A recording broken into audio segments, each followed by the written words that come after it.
I'm going to tell you about an event that took place 9,000 years ago, and by the time I'm done, you'll come to believe that the word guilty is nothing but a lie. You wake up on the bare ground holding a stone. The only thing you have is a stone, one side rough, the other smooth. Behind you, the fire is dying down, turning into orange sparks. In front of you, 3, maybe 4, dozens of people are staring at you. They're so close that you can clearly smell the scent of wood smoke and animal fat on their skin. None of them speak your language, and right now, just like you, they don't know the meaning of the word guilty.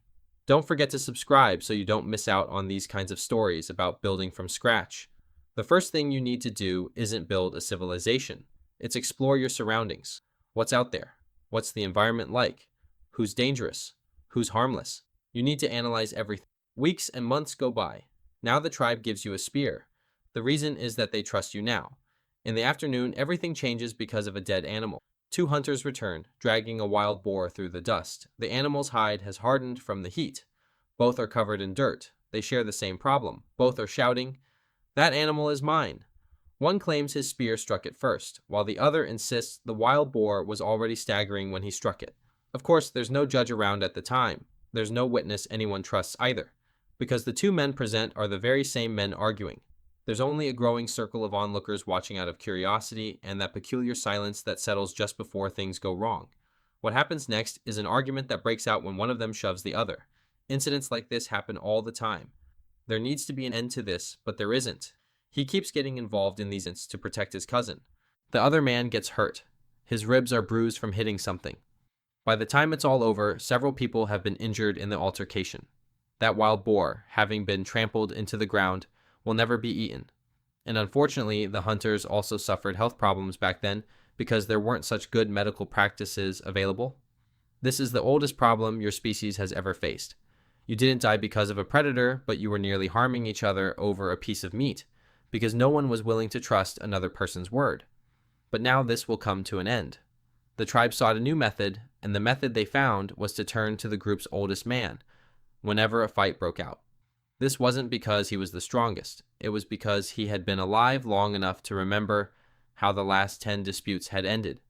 He always listened to both sides and made decisions accordingly. For a while, this really worked. Arguments that used to end in bruises now end with a single decision made by the light of a fire.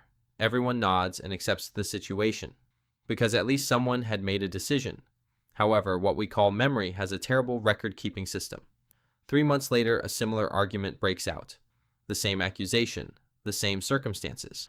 But this time, the problem is that the old man gives the exact opposite answer. In fact, he isn't lying. He's just human, and human memory reshapes itself every time you consult it.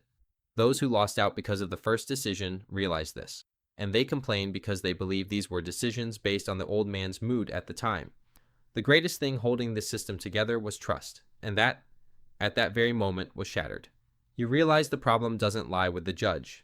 The problem is that decisions are never fixed. A decision that exists only in a person's mind is not a rule. It is a conjecture endowed with authority. Modern memory researchers have spent decades proving precisely this form of failure.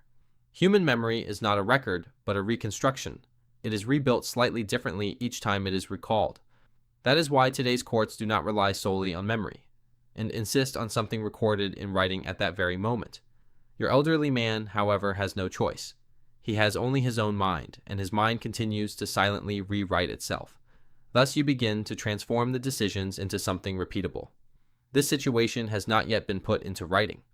There's still time to write it down, but it's a sentence crafted to remain intact, like a rhythm or a hymn as it's passed from mouth to mouth. The one who started the first argument will pay the price for the dispute. It's repeated the same way every time, until the children start repeating it as a game, without even understanding what it means. This is one of the oldest tricks your kind has ever discovered.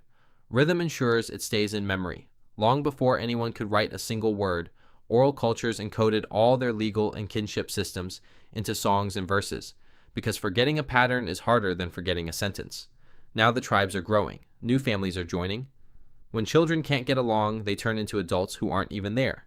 Hymns, when passed down for long enough, begin to change just as any spoken expression does. As the verse is recited, one word is pronounced more softly, another is omitted.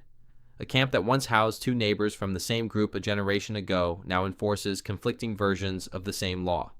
There is one thing a hymn cannot give you, and you need it very much: permanence. Because of this, you return to that rock you mentioned at the beginning of the video, and you notice something.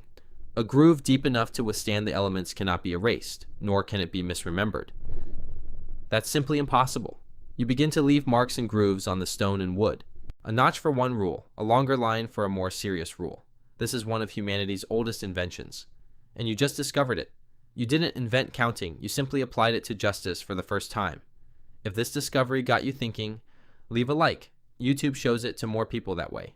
It seemed like the solution at the time, but humankind is a species that constantly strives to find loopholes in everything, and a loophole was found here too. Each camp carved its own stone with its own unique code, and no one could agree on what one notch or two notches meant. Because of this, constant fights broke out between the camps. What you were missing was a standard more than just a rule. Because of this, the markings were moved from private stones to public spaces. You carved the punishments next to the crimes, one after another, until those scattered notches begin to look like a list.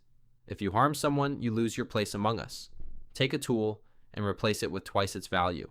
The first to strike must settle the score in front of everyone.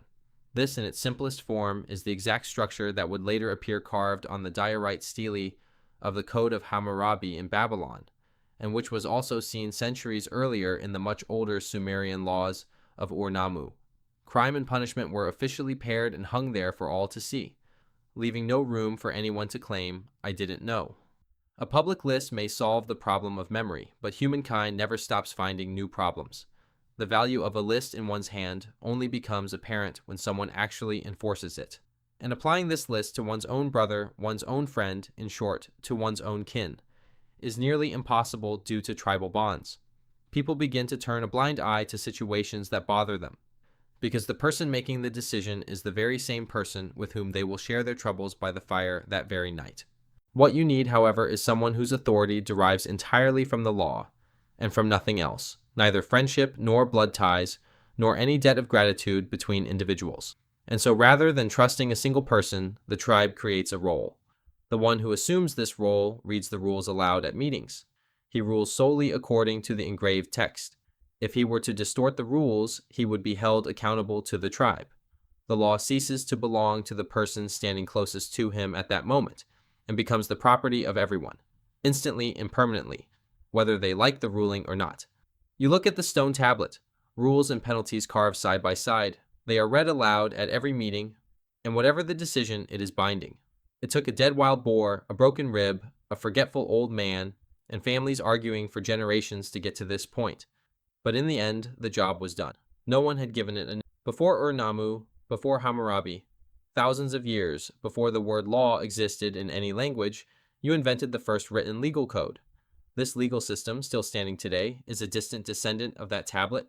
Courts, contracts, they all rely on the same discovery you just stumbled upon by chance. A rule only makes sense when it is fixed outside of anyone's memory.